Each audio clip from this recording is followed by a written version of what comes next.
바로 시작해볼까요? 오늘 우리가 깊게 파헤쳐볼 이야기는 진짜 기묘하면서도 매혹적인 사건입니다. 무려 4천년 전 고대 근동에서 벌어진 야반도주, 그리고 그 와중에 일어난 은밀한 절도 사건이거든요.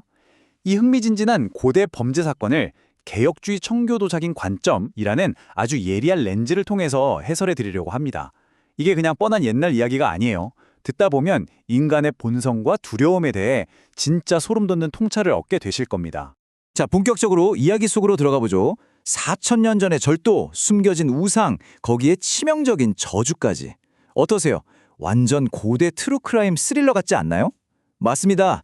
바로 창세기에 기록된 라헬의 이야기예요. 라헬이 남편 야곱과 함께 아버지 라반의 집에서 도망치면서 아버지의 가장 소중한 물건을 몰래 훔쳐 나오거든요.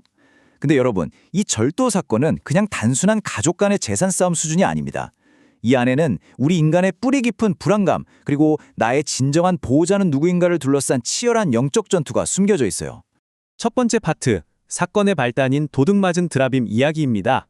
야곱의 가족이 그 억압적이던 장인 라반의 밑에서 벗어나서 마침내 고향으로 야반도주를 감행하던 그 극적인 순간에요. 라헬이 아버지 장막에 몰래 들어가서 드라빔이라는 수호신을 챙겨 나옵니다. 여기서 우리는 진짜 중요한 미스터리를 만나게 됩니다. 도대체 왜 훔쳤을까요? 당장 도망치기도 바쁜데 들키면 진짜 큰일 날 물건을 굳이 챙긴 이유 말이죠.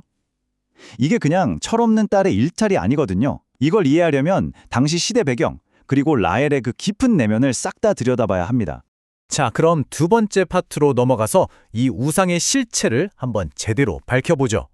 이 범행 동기를 알려면 도난당한 작물이 대체 뭔지 정확히 알아야 하잖아요? 여기서 정말 흥미로운 게 뭐냐면요. 이 드라빔이 무슨 거대한 신전에 있는 웅장한 조각상 같은 게 아니었다는 거예요. 보통 사람 얼굴을 한 꽤 작은 인형 크기의 가정 수호 신상이었습니다. 그러니까 고대 근동 사람들의 일상과 가문 깊숙이 뿌리내린 아주 친숙하면서도 엄청나게 강력한 문화적 부적 같은 거였죠. 그냥 단순한 종교 아이템이 아니라 현실적인 힘을 가진 물건이었습니다. 이 드라빔이 가졌던 현실적인 힘은 크게 두 가지로 볼 수 있는데요. 첫째가 바로 법적 상속권의 상징이었습니다. 당시 관습법상 이 드라빔을 가진 사람이 가문의 재산과 권리를 상속받을 적법한 권리자가 되는 거였어요. 그리고 둘째는 점술의 도구였습니다. 중요한 결정을 앞두고 드라빔한테 기륭화복을 묻고 미래의 행운을 보장받으려고 했던 거죠. 한마디로 드라빔은 당시 사람들에게 재물과 미래의 안전, 이 가장 절실한 두 가지를 보장해주는 일종의 보증수표였던 겁니다. 청교도학자들은 바로 이 지점을 파고들어서 라헬의 동기를 아주 날카롭게 분석합니다. 라헬의 마음속에는 사실 두 가지 마음이 팽팽하게 싸우고 있었어요. 그녀는 하나님의 사람인 남편 야곱을 따라 나섰죠. 분명한 믿음의 결단입니다. 하지만 그와 동시에 마음 한구석에는 눈에 보이는 안전장치에 대한 엄청난 갈망이 남아있었던 거예요. 가나안으로 가는 여정은 불확실하죠. 아버지 라반한테는 정당한 대우도 못 받아서 억울하죠. 그러니까 눈에 보이지 않는 하나님의 약속만 100% 믿지 못하고 내 목과 미래를 든든하게 보장해줄 세속적인 보험, 바로 그 드라빔을 몰래 챙겨버린 겁니다. 신앙과 불신앙이 뒤섞여 있는 우리 인간의 연약한 민낯이 진짜 적나라하게 드러나는 부분이죠. 세 번째 파트, 이야기의 클라이맥스인 낙타 한 장의 아이러니입니다. 분노한 라반이 자기 신을 찾겠다고 군사를 이끌고 맹렬하게 쫓아와서 결국 야곱 일행을 따라잡습니다. 그리고 장막을 샅샅이 뒤지기 시작하죠. 드디어 라헬의 장막에 라반이 들이닥쳤을 때 역사상 가장 기가 막힌 블랙 코미디가 펼쳐집니다. 라헬이 그 위대한 수호신을 자기 낙타 안장 밑에 쏙 숨기고는 그 위에 떡하니 앉아버리거든요. 그러고는 아버지한테 제가 생리 중이라 도저히 일어날 수가 없네요 라고 천연덕스럽게 말합니다. 청교도들은 이 장면을 보면서 우상의 허망함을 아주 통렬하게 비웃습니다. 한번 생각해보세요. 가문을 지켜주고 미래를 보장해준다던 그 대단한 신이 여성의 엉덩이 아래에 숨겨진 채 자기 자신조차 구원하지 못하고 있습니다. 인간이 만든 우상이 얼마나 무력하고 어처구니 없는 존재인지 이보다 더 완벽하게 보여줄 순 없을 겁니다. 그리고 이 장면은 우리에게 아주 명확한 사실 하나를 보여줍니다. 우상에 기대는 삶은 결국 끝없는 악순환과 파괴적인 결과를 낳는다는 거죠. 드라빔을 향한 탐욕이 도둑질을 낳았고요. 그걸 숨기려고 아버지를 속이는 거짓말을 낳았습니다. 라헬의 영리한 임기응변 덕분에 당장의 위기는 넘겼을지 몰라도 진짜 비극은 전혀 엉뚱한 곳에서 터집니다. 자기 아내가 그 작물을 숨겼다는 걸 꿈에도 몰랐던 야곱이 라반에게 이렇게 외치거든요. 누구에게서 외삼촌의 신을 발견하던지 그는 살지 못할 것입니다. 이 치명적인 맹세 때문에 훗날 라헬이 젊은 나이에 길에서 객사하게 되는 끔찍한 복선이 깔려버린 겁니다. 스스로를 지키려고 훔친 우상이 도리어 자기 생명을 옥죄는 저주가 되어버렸죠. 자, 그럼 이 절체절명의 위기에서 야곱의 가족을 진짜로 살려준 건 뭘까요? 안장 밑에 깔려서 숨막혀 하던 그 드라빔이었을까요? 절대 아니죠. 바로 하나님의 주권적인 개입이었습니다. 라반이 야곱을 해치려고 쫓아오던 전날 밤에요. 하나님이 라반의 꿈에 직접 나타나셔서 딱 경고하셨습니다. 너는 야곱에게 선악간에 말하지 말라. 그러니까 내 백성 털끝 하나 건드리지 말라고 엄중하게 막아주신 거예요.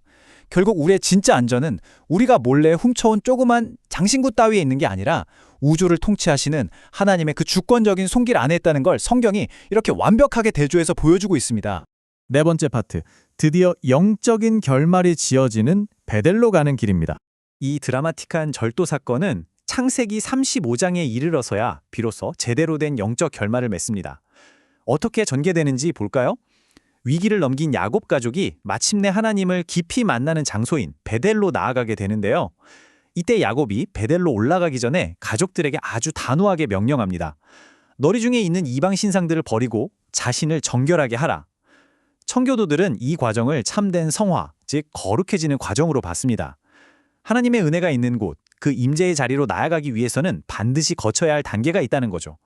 내 마음 깊숙한 곳에 콩콩 숨겨두었던 나만의 드라빔을 끄집어내서 미련 없이 땅에 파묻어버리는 철저한 회심과 정결의 작업 말입니다. 마지막 5번째 파트입니다. 당신의 안장 밑에는 과연 무엇이 있습니까? 자, 이제 4,000년 전 모래바람 날리던 고대의 장막에서 빠져나와서요. 지금 이 해설을 듣고 계신 바로 여러분의 현실로 시선을 한번 돌려보겠습니다. 제가 아주 직설적인 질문을 하나 던져볼게요. 여러분의 낙타 안장 밑에는 지금 무엇이 숨겨져 있나요?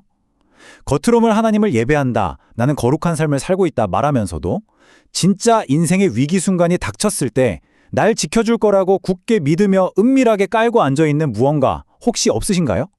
남들한테 들킬까봐 조심조심 숨겨두었지만 내심 속으로는 하나님보다 더 든든하게 의지하고 있는 바로 그것 말입니다. 라헬한테는 그게 나무나 흙으로 만든 조각상이었겠죠. 하지만 오늘날 우리가 숨겨둔 드라빔은 훨씬 더 세련된 모습입니다. 내 통장에 쌓여있는 엄청난 잔고, 내 명함에 번듯하게 찍혀있는 사회적 지위, 아니면 내가 못 이룬 꿈을 대신 다 이뤄줄 것만 같은 내 자녀들.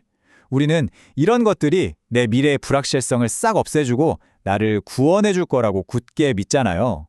하지만 라반이 맹렬하게 쫓아오던 그런 진짜 삶의 위기가 닥치면 어떨까요? 우리가 깔고 앉아있던 이 현대판 드라빔들은 그저 안장 밑에 나무 토막처럼 철저하게 무기력하다는 걸 뼈저리게 깨닫게 될 뿐입니다.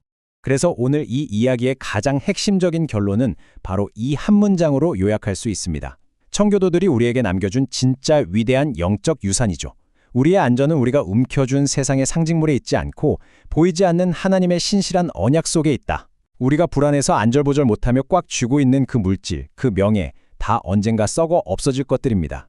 우리를 지켜주는 유일하고 단단한 반석은 변함없이 우리를 향해 흐르고 있는 하나님의 그 신실한 약속 하나뿐이라는 사실을 기억하셔야 합니다.